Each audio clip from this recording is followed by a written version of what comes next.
He wasn't assassinated because he failed his country. He was killed because he refused to sell it. In 1960, the Congo finally broke free from Belgium after more than 70 years of brutal colonial rule. But independence did not mean freedom. It meant chaos. Belgium left behind a nation with no real institutions, a divided army, and borders designed for extraction, not unity. And in that chaos, one man rose. Patrice Lumumba. 35 years old. Charismatic.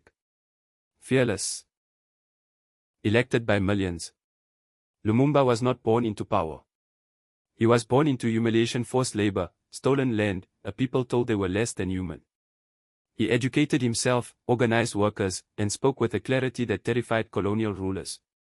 When Congo became independent, Lumumba became its first prime minister. And from the very beginning, he made one thing clear. The Congo would no longer serve foreign masters. Beneath Congo's soil lay treasures the world depended on: diamonds, gold, cobalt, copper, and uranium. That same uranium had fueled the atomic bombs dropped on Hiroshima and Nagasaki. To the west, Congo wasn't a nation. It was a vault. Lumumba said the wealth of the Congo would now serve Congolese children, not European corporations. He demanded Belgian troops leave. He demanded control over Congo's resources.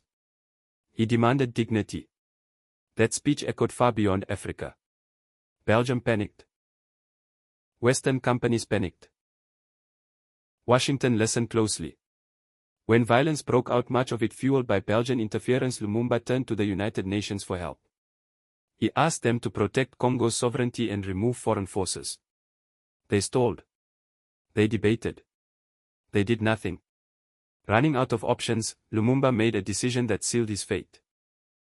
He reached out to the Soviet Union not because he was a communist, but because they were the only power willing to respond. To the United States, in the heat of the Cold War, that was enough. To them, Lumumba was no longer a nationalist leader. He was a threat. A symbol that Africa could choose its own path. The CIA moved quickly. Belgium joined in. Money flowed into the country to fund strikes, riots, and rival politicians. Rebel groups were armed. The army was split. Propaganda flooded the airwaves, painting Lumumba as reckless, dangerous, unstable. One by one, his allies disappeared. International support vanished. His government collapsed. Still, Lumumba refused to flee. He traveled the country, pleading for unity, urging Congolese soldiers not to turn their guns on their own people. He believed naively, some would say, that truth would protect him. It didn't. His own army chief, Joseph Mobutu, betrayed him. Lumumba was arrested. Bound. Silenced. He was moved through the jungle like a secret that needed to disappear. At night, far from witnesses, he was handed over to his enemies. What followed was swift and final. His body was destroyed. The evidence erased.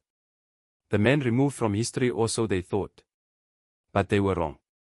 You can kill a man. You cannot kill an idea. Across Africa, Lumumba became a symbol of what was stolen. A reminder of what independence was supposed to mean. Streets, universities, and movements still carry his name.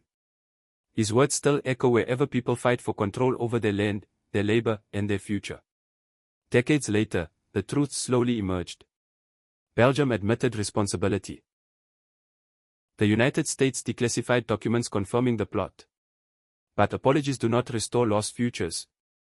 Patrice Lumumba didn't live to see the Congo he dreamed of. But his defiance exposed the truth the world still struggles with. When a leader truly fights for freedom, when they challenge empires, they are rarely forgiven. And that is why his name still burns.